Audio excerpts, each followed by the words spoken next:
Welcome back to Afternoon Live. Okay, many parents are happy when their kids eat anything that isn't chicken nuggets, but when it comes to a child's development, nutrition really does matter. Here to share the best foods to be reaching for when you're grocery shopping for your family, we welcome back the author of The Human Being Diet, nutritionist Petronella Ravenshear. You have some great tips for parents. My ears are open. I'm happy when my daughter even eats the chicken nuggets. Just feeding toddlers is so tough. So let's talk about going organic if you can, right? If you can. I think the number one most important food to get organic is milk.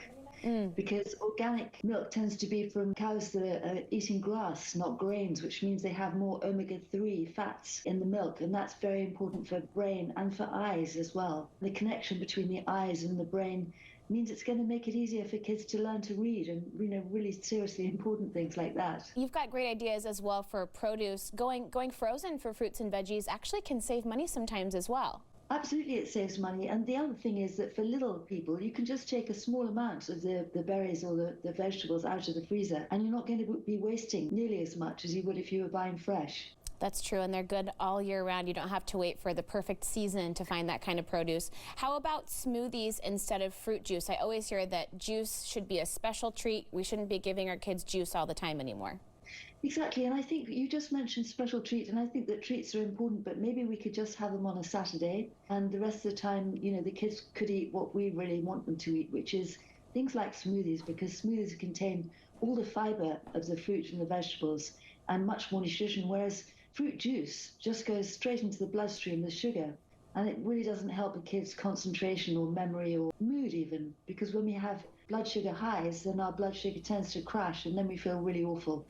And we can get temper tantrums and all sorts of things. Yeah, all that sugar is not a great thing to be giving those kiddos. Okay, let's talk about types of milk. Full fat is generally better for the younger kids? Full fat is really, really important because our brains basically are made of fat, and so are our eyes. So yes, full fat all the way. And as I was saying, if you can get organic, at least get organic milk that's grass-fed, so much the better. It'd be so good for them. And then what about cheese as well? We want to go with less processed cheeses? Less processed cheese. Cottage cheese is a really good one because it's very high in protein. Again, get the full fat one and organic when possible.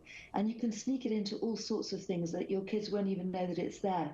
And it provides seriously good nutrition. Processed cheese you can identify by looking at the label. And if it says anything other than milk and culture and salt, just put it back. If it says emulsifiers and things like that, we just don't need to give that type of food to our kids. Yeah, it's super simple. Do you have a certain age range you recommend transitioning away from those more full fat products into maybe lower fat or kind of that skim base?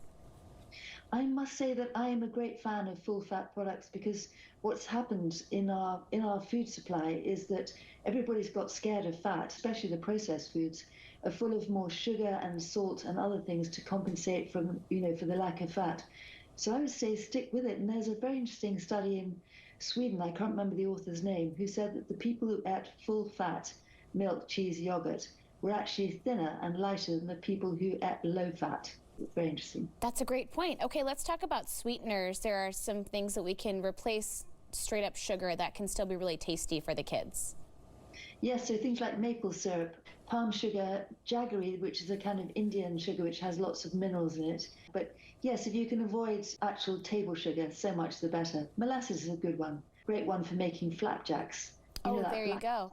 And breakfast, yeah. Right? We've got to eat something healthy to start the day. That's really important too. Really important. And protein is key. So things like pancakes. Just make a banana pancake by putting in a blender half a banana and an egg, and it's ready in seconds, and then you just fry it, and everybody loves that. It's a great way to start the day. Thank you so much. It was great chatting with you. Thank you so much, Hannah. Thank you. It was a pleasure. Of course. The book again is The Human Being Diet, and we'll have more information on our website at katu.com. We'll be right back with more Afternoon Live right after this.